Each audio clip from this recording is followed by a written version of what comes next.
You've said your poems are intended to inspire healing in the readers.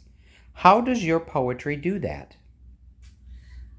Well, poetry is written in different ways and it's heard in different ways by a person, different from prose or factual material.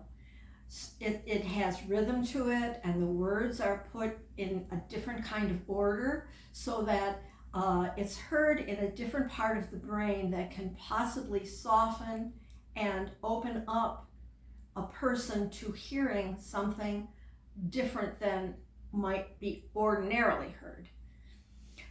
People who have been hurt usually have a story about themselves, about what they've done wrong, about a judgment about themselves that is really held that doesn't do them very much good.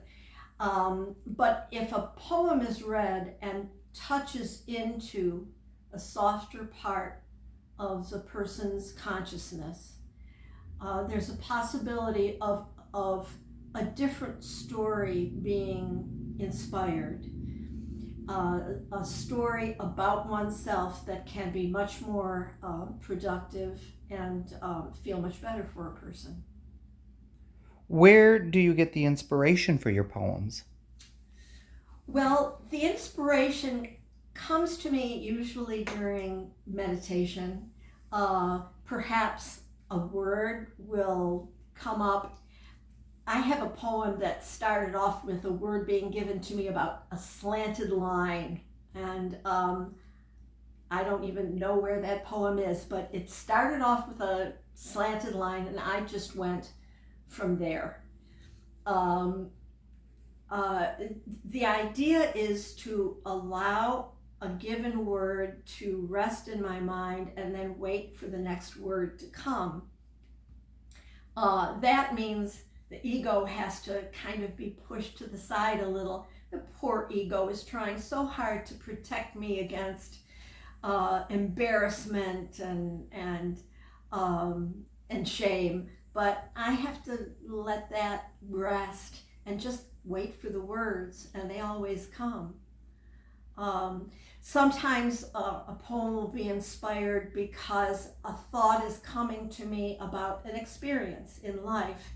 And if I just sit with the feeling of what that experience was, then the words will start to come, and I just go with that. Now, your sigil represents the motivation for your poems. Oh, What do those symbols represent? well, this sigil is it's it's really a representation of an experience I had when I was about 5 years old. Um, when I was growing up, I didn't have anybody to pay much attention to me or to be very gentle with me. And I had an overnight with my friend Virginia, and she was just running around and having a wonderful time, and I was exhausted and I couldn't keep up with her. I was uh, just exhausted. And so what happened when I was 5 years old and in Virginia's house, her mother paid attention. She paid attention, she attended to me, she saw what was happening. And in compassion, this means compassion, she got me into bed and she gently put her hand on my head. And I felt immediately comforted.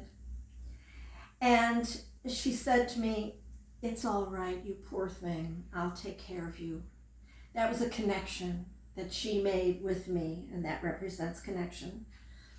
And this last block represents the manifestation of action because she had gone through the whole process and had manifested care and well being in me.